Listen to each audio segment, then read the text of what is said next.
tombstones and sat to have his midnight tea with all that was left of some Keystone Cop. At 4 a.m, the watchmen asleep, the two cities, folded and kept, waited for the sun to rise over withered flowers, eroded tombs, and elephant India ripe for overpopulation should God the Director decree and central casting deliver. And so it was on All Hallows Eve, 1954. Halloween. My favorite night in all the year. If it hadn't been, I would not have run off to start this new Tale of Two Cities.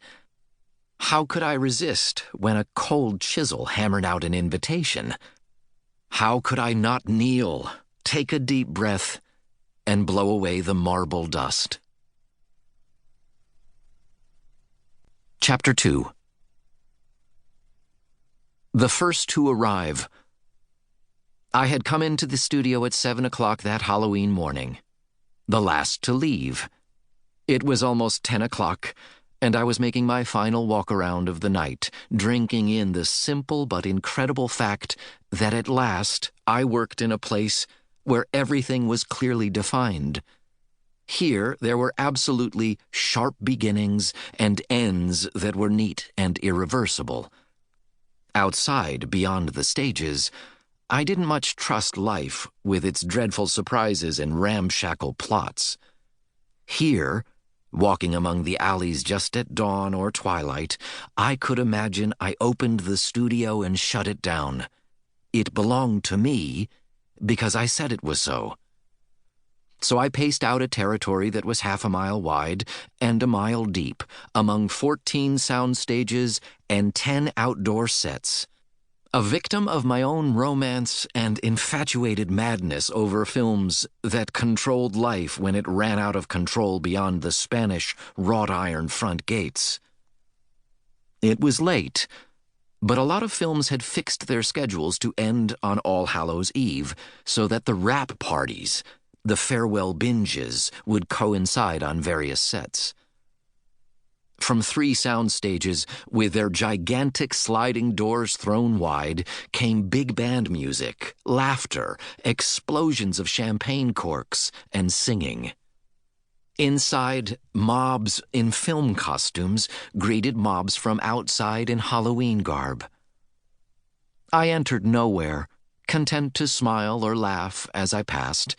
After all, since I imagined the studio was mine, I could linger or leave as I wished. But even as I moved into the shadows again, I sensed a certain tremor in myself. My love of films had gone on too many years. It was like having an affair with Kong, who fell on me when I was 13. I had never escaped from beneath his heart-beating carcass. The studio fell on me the same way every morning when I arrived. It took hours to fight free of its spell, breathe normally, and get my work down. At twilight, the enchantment returned. My breathing suffered. I knew that someday soon I would have to get out, run free, go and never come back, or, like Kong, always falling and always landing, it would one day kill me.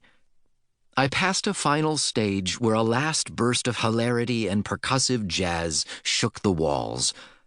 One of the assistant camera operators biked by, his basket loaded with film on its way to an autopsy under the razor of a film editor who might save or bury it forever. Then into the theaters, or banished to the shelves where dead films go, where only dust, not rot, collecteth them. A church clock up in the Hollywood Hills struck 10. I turned and strolled back to my cell block in the writers' building. The invitation to be a damned fool was waiting for me in my office. Not chiseled out on a marble slab, no, but neatly typed on high-quality notepaper. Reading it, I sank down in my office chair, my face cold, my hand tempted to clench and wad the note and throw it aside. It said, Green Glades Park, Halloween, midnight tonight, center rear wall. P.S. A great revelation awaits you. Material for a best-selling novel or superb screenplay.